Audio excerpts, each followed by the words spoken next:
धोइंदा में रविवार को 56 भोग महोत्सव आयोजित हुआ। नवरात्रि के पावन पर्व पर 24 श्रेणी पालीवाल युवा मंडल द्वारा नवरात्रि कुलदेवी मां गोत्रज मंदिर धोइंदा के दरबार में 56 भोग महोत्सव का आयोजन किया गया, जिसमें समाज के सभी स्नेहीजनों ने सपरिवार माता के दरबार में आशीर्वाद प्राप्त किया। 56 भोग महोत्सव में आकर्षण मां गोत्रज का विशेष श्रृंगार, 56 भोग विशेष भजन एवं लोकगीत मातृशक्ति द्वारा, घूमर एवं लोक नृत्य मातृशक्ति द्वारा मां गोत्रज की महाआरती, प्रसाद वितरण, 56 भोग एवं खीर बनाई गई। निम्न कार्यक्रमों के साथ पालीवाल समाज के समस्त स्नेही जनों ने इस 56 भोग महोत्सव का आनंद लिया।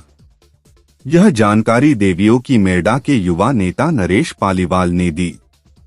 MV24 media news Rajsamand.